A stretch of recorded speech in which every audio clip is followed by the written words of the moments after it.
Assalamualaikum warahmatullahi wabarakatuh. Baik, di sini saya akan mempresentasikan hasil dari kelompok kami yang berjudul Mini Riset Landasan Manajemen Pendidikan dengan dosen pengampu Pak Afri Mardiko, Magister Pendidikan. Adapun anggotanya yang pertama Ajeng Dwi Rahmawati dengan MPM 112, Farhan Nur Ramadhani 115, Dwi Astuti dengan MPM 117, Hairul Pangestu dengan MPM 118, Alia Andestiani 139, Rika Nur Amelia 140, Vina Mustafa 146, Sherly Firlana 147, dan yang terakhir Muhammad Faisal Husni dengan MPM 161.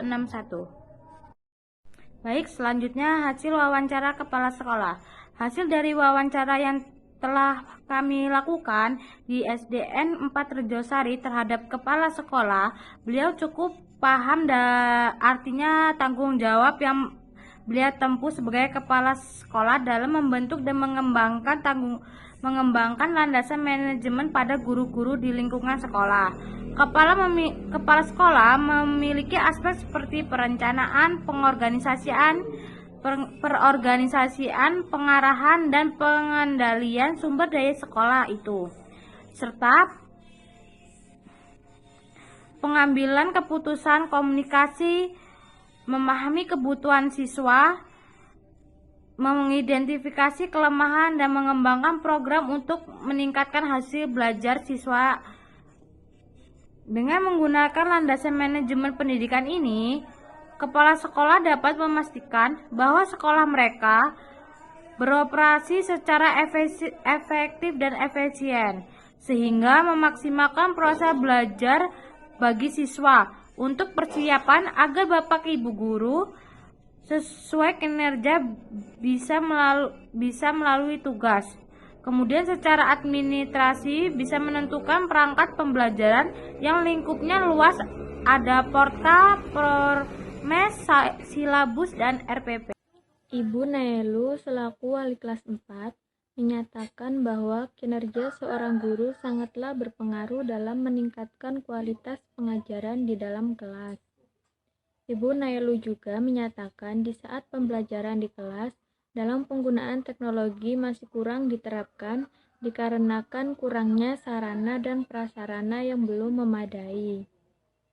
Guru juga dapat membantu dan mendukung efektivitas pembelajaran supaya proses pembelajaran berjalan dan dapat melakukan komunikasi dalam pembelajaran supaya berjalan dengan efektif, empati, dan bersatu.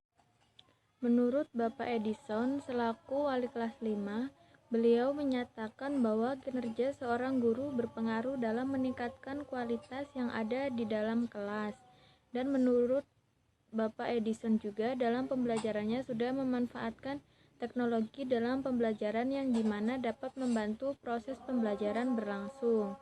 Seorang guru juga harus dapat bisa membangun komunikasi dengan siswanya secara baik, efektif, empati, dan satuan yang dimana itu juga dapat berpengaruh dalam proses pembelajaran.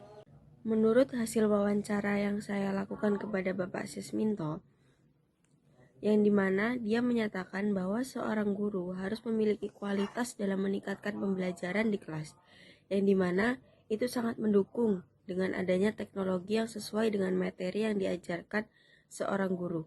Seorang guru juga harus memiliki keterampilan dalam berkomunikasi dengan siswanya, yang dimana seorang guru berkomunikasi dengan baik akan membawakan dampak positif kepada siswanya. Pak Siswanto juga menyatakan ia sudah menerapkan perspektif pedagogik dalam manajemen pendidikan yang sudah diterapkan. Kesimpulannya, dari pengumpulan data dari berbagai sumber mengenai manajemen pendidikan dapat disimpulkan bahwa manajemen pendidikan sangat dibutuhkan dalam mencapai tujuan pendidikan manajemen pendidikan. Fungsinya sebagai perencanaan, pengorganisasian, penggerakan atau pelaksanaan dan pengawasan titik pemahaman pemimpin terhadap manajemen pendidikan. Sangat mempengaruhi penggunaan pendidikan yang baik, maka diperlukan adanya pemahaman mendalam terhadap manajemen pendidikan melalui landasan manajemen pendidikan. Berdasarkan perspektif pedagogik yang diterapkan mampu membuat pembelajaran menjadi efektif dan efisien, serta sesuai dengan kebutuhan perkembangan peserta didik supaya tujuan pendidikan dapat tercapai.